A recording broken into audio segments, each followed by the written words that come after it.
It's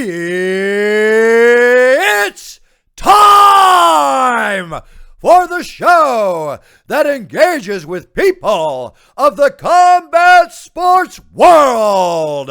And now, presenting the reigning, defending, undisputed combat sports show champion of the world, Flash Knockdown.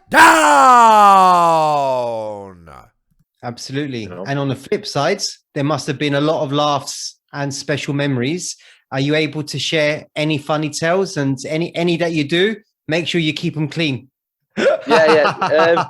Nah, it's just the army. So the armies, mate. You've got hundreds of stories. You know, there was a time where, you know, a girl's gone back with one of the lads, and then she's gone, oh, where am I? And someone's managed to.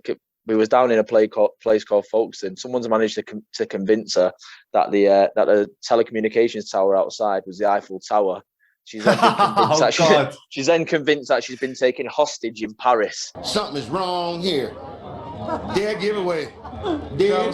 Charles, thank you very much. Dead giveaway. Thank you very much for your time. And either she homeless or she got problems. In Paris. And, yeah, it was just bad stuff like that, mate. But one of the things that I remember is you do something when you get to battalion, you've got to do intercompany boxing, you've got a box. So, for example, imagine you had instead of like how can I do it in civilian speak? So you might have Tesco's versus Morrison's versus finger, but instead of like doing anything, they're going to scrap each other. Yeah.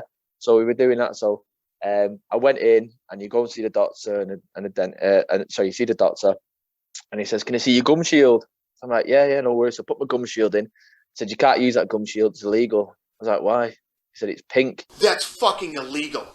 You can't use a pink gum shield. So I didn't know this. So it has to be like of a neutral colour, like a yellow or a white. I was like, "Oh, right, okay." You obviously know in case your mouth bleeds. I was like, shit, what am I going to do here?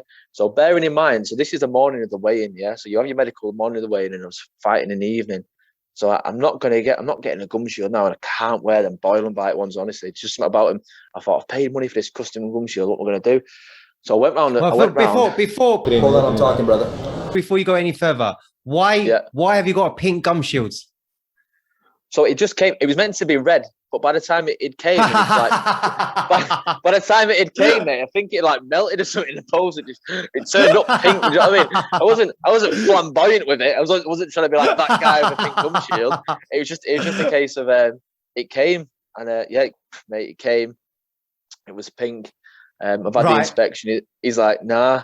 So thinking on my feet, I've gone, well, what can I do? And I think I need to have it white. I need to make it white. So we have something called the stores around the corner, which is they hold everything in there. You name it, army kit wise, it's held in there. And I just said, can I get a can of spray paint? Like, what for? I just need to spray something. Oh man! Listen to me now, yeah. I had this spray paint. I put it in it. I put the gum shield in a lunch box. I spray painted it white. Let it dry for about an hour. Spray painted again, thick, yeah. give me the spray can. Give me the spray can. It's not the way, man. Spray can. I'm doing nothing. Give me the spray can. And I'm going, right, let me try this now. I put it in my mouth instantly. Oh man. Oh. I'm retching, I'm throwing up. I'm like, well, fuck it. I've committed now, and I like do the crime, do the time, man. So there was a guy called Michael O'Neill, one of my friends. He's out the army now. Really, really good lad, really close friend. He's walking to the ring with me and that, and I'm saying to him, listen, do not put that gum shield in until it started. Do you know what I mean? Like last safe minute, then we'll put it in, because I can only breath for like a minute and a half. I'm not holding it any longer than that. So anyway, he comes in, puts it in, and luckily it was over quick. I think it was over in like a minute and a half, 2 minutes or something. But I just remember at the end of it, you knocked him out. It out. But yeah, it was a knockout. It was a body shot. Stopped a body shot. Right. But it was a memory, mate. I thought I'm never making that mistake again. Wow. So you spray painted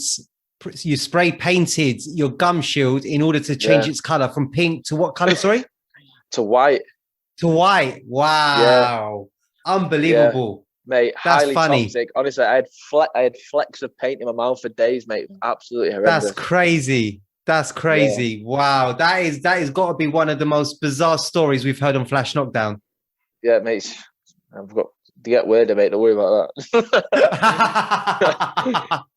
And Adam, can you describe the brotherhood and trust you form with your squads? And is it similar to the bonds you build with your teammates and coaches in the gym? In a sense, yeah. Like, don't get me wrong. There's a lot.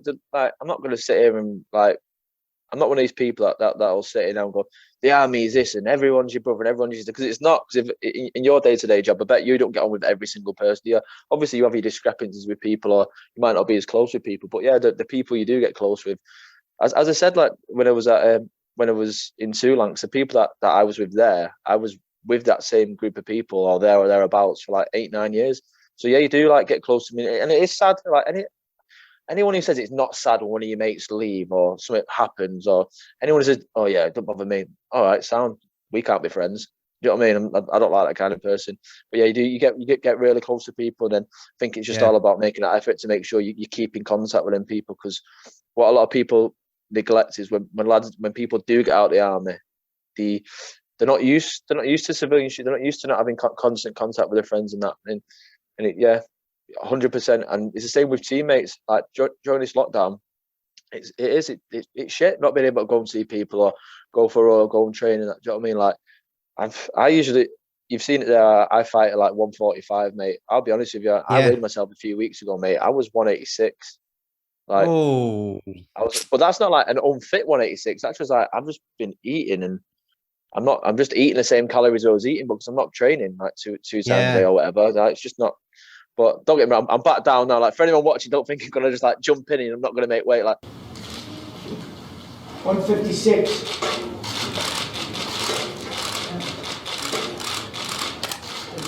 I'm back down at like 160 now. You know what I mean? So yeah, I think you miss things, don't you? You miss going to training. You miss the routine. Like that's the one thing that the army does give you. It's regimented. You always know I'm gonna be doing this on routine. This. But my whole day was like that. So I'd know I'd go to work. Then I know, for example, on a Monday, I'd be at Monday night be kickboxing, Tuesday night jiu-jitsu and MMA, Wednesday nights kickboxing, Thursday nights submission wrestling, Saturday morning sparring. I always knew what I was going to be doing. And then when this lockdown came and everything just stopped, you're like, all right, okay. Yeah, it's different. Unbelievable. Yeah. So during the army, you were able to partake in different martial arts? So, not really. So one thing I will say about the army, I've never badmouthed the army in terms of sponsorship. So the army is like the best sponsor you can have. So I've been lucky. Yeah. I was lucky. I had, so how would I describe it? So my main managers, my line managers, at the time I had one called Dave Muldoon, who's a captain now. He's still in, really good guy. Then it was a Scouts guy called Paul McDonald, who again is like one of the funniest people I've ever met. And then one of the most like genuine and best soldiers I've seen is a guy called Shane Wilson. All of them were always fully supportive with me. So in terms of if I said to them, "Oh, I've got a fight in 8 weeks," they'd be like, "Okay, you can do your own PT and you can do it as long as you worked and you can do this." So I was getting paid a full wage and I was doing that, and I was and I was given the time off to do it. I got out of a few things, and yeah, as long as you had like the regimental crest on your shorts and the flag, and you're positive about the army, which I am anyway. I'm not like of course bad in the army. I'm positive about it. Yeah, that was it. It was good. And did you have training partners? Yeah, so Kevin, as I said before, I make it the Kev show, but Kev's in the army. So Kev's down in Colchester, but when he comes up, obviously he's there. There's a few people that have boxed. So Brian Crichton, he's fought on Cage Warriors, he's fought on Brave. He was in the same regiment as me, so Brian was always there with the coach, and he's just a little animal, that guy. Honestly, for some of the shots I've seen him throw, like inspiring, or I'm just thinking he's massive for 135 or 125 when he hit that weight. Brian was massive, and again, really nice, humble guy, family guy, good guy. Awesome, thank you, Adam. And how would you say preparing for combat in the army prepares you to face another man in either a ring or a cage? I don't know, to be honest with you, mate. Like you're always like, I always find it a bit cringy, me. Like you see all these people going head to head and go, "This is gonna be a war." And Jun with a war cry. I think it's not, is it? It's not going to be a war. It's two grown men in their underwear in a cage One of you is going to win and one of you is going to lose. None of you are going to die in there, and none of you, fingers crossed, are going to get like life-changing injuries. So it's not a war, is it? Just 2 years having an athletic like competition. So let's not call it that. Let's just. I understand you can have beef and that's fine, but listen, don't take that serious. I think the difference with the army is people got this false sense that you just join the army and they'll just send you away somewhere the next week. You don't have that. You have things called pre-deployment training. You have things that are put in place to make sure you're in a peak, like physical, mental, and in terms of your job specific role, you're in a paramount condition to go. They don't just like join you and like send you off. Everyone thinks you join the army, just bugger off to some sand country or something. It's not how it works at all. Right. Okay. And is there a motto or general rule that you try and live by? Perhaps something you picked up during your time in the army? No, it's not. I just think, if I'm being honest, like, this is me getting like emotional or sentimental or anything, but I think people need to realize you're not going to live forever. Do you know what I mean? No one's getting out of it alive. Just do things. I used to second guess myself on things all the time and go, oh, but what about this? Listen, I'll be dead one day. Like, I'd rather look back at things that I've done, and if they come off, they come off. Like if you take a fight and you lose, like for example, I'd touch it. That last fight with the what was his name, Ibrahim, whatever. I don't even know his name. I just kept on calling him the Russian. He's not even from Russia. I kept on calling him the Russian. He had fantastic hair. I'll give him that.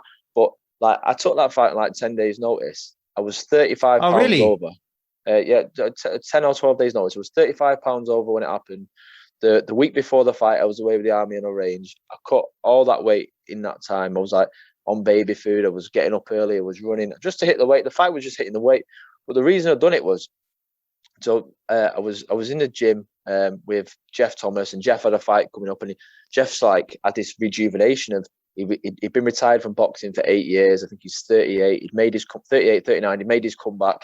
He won his pro fight, his first pro fight back. And then he was talking about fighting during this COVID thing. He's like, yeah, but it's going to be good in a few years, isn't it, to say like I fought during COVID. Not many people can say that. And then when Carl Prince put a post up saying that he needed someone to fight, I was like, go on then. It's COVID. No, I'll have a go. I'll see what happens. And then I stepped in there, and it is what it is. But on 10 days, not like this isn't me big, but on 10 days notice, he should have finished me. Really, he should have finished me. Like, you did well. Don't get me wrong. He pinned me down, and he was punching me in that. But he should have stopped me. Honestly, this isn't me just saying it, but he should have stopped me. Yeah, I know. He didn't. I didn't know you took that on 10 days notice. Yeah, mate. Yeah. Listen, did you not see me when I walk out, mate? I look like Roy Nelson. Got his big chub belly. Just big country. Yeah. Big country. And you were also meant to fight at Celtic Gladiator. You was also meant to fight Ryan Thomas. Yeah, and then that didn't come What happened? What happened there? You know what, mate? I could check the message after this and get back to you. I can't remember. That's okay. I think did I get told I was? I think I got told I was going away with work, and by the time I got back, something happened where I missed the weigh-ins or I missed that week, and I thought I wanted to beat I wanted to beat him. Do you know what I mean? I'm not going to lie. I wanted to put myself in a position to win, and I said to myself after the last one, like, it's all well and good saying, yeah, well, you know, you'll be dead one day, but I also want to win. I'm not just jumping in there to get beat by some guy that's had like 8 weeks off and trained every day, and his gym's open. Because let's not get it twisted. My gym were open. You know what I mean? So I'm shadow boxing and all sorts of shit, and people have got training partners and that. So I thought, nah. So that one didn't come off. But yeah, it is what it is. We'll see what happens down the line. I don't know. See what happens with this bantamweight thing. Yeah, good. So then, talking about your gym, ICT. ITC, independent training. Independent training. Sorry, ITC. Sorry, not ICT. ITC. Yeah, no, ITC in Blackpool. My bad, brother. My bad. And good. Teaming up. Yeah. So how did you team up with ITC and Kevin Fryer? I just went there, mate. And it was originally a jiu-jitsu gym. There was a jiu-jitsu coach there who used to be my jiu-jitsu coach, and then Kev was there. And I just remember the first time I seen Kev in there, and I was like, "Oh, who's he?" So he's a pro fighter. It's Kev. It's this, it's that. And I'm not even joking. I don't think we spoke to each other for like the first 2 weeks. Like, we'd hold pads and that for each other, but we didn't. he's an awkward character. He doesn't speak a lot. Do you know what I mean? He's extrovert in a way, but he's very introvert. So he didn't say much. Whereas me, I'm just that mouthy guy from Manchester. You know what I mean? I was just a wind-up merchant. And yeah, but then we did start speaking to him, and I realised like he knows his shit. Like, a lot of people get these black belts now. Yeah, Kev's like a legitimate fucking black belt. Like, horrible, man. Yeah, horrible. What are you? Are you a brown belt? No, that was a kickboxer. So I think it was a thing between the coaches. So I'm a blue belt in jiu-jitsu, but I'm not gonna lie to you. Blue belt. I don't even really put the gi on, mate. I don't even really like being down there. I don't mind like lying on top of someone and punching him and that, but you're not gonna see me going for some mad triangles and that. I think a man should know his limitations, and me going for all these triangles and things against the guys who do it every single day. That's not it, mate. I'd rather like I'll do a bit of wrestling. I'll do the kickboxing. And that. Don't get me wrong. I'm not saying I don't do groundwork. Obviously, everyone does, but it's of course enjoyment in it. Enjoyment. I think somebody, especially some of these young flexible guys, some of them submissions they pull off, mate. With the speed of it, I just think, nah, I don't want to be down there with them, mate. I'd rather stand up and see what happens. Yeah, true. Yeah. All right.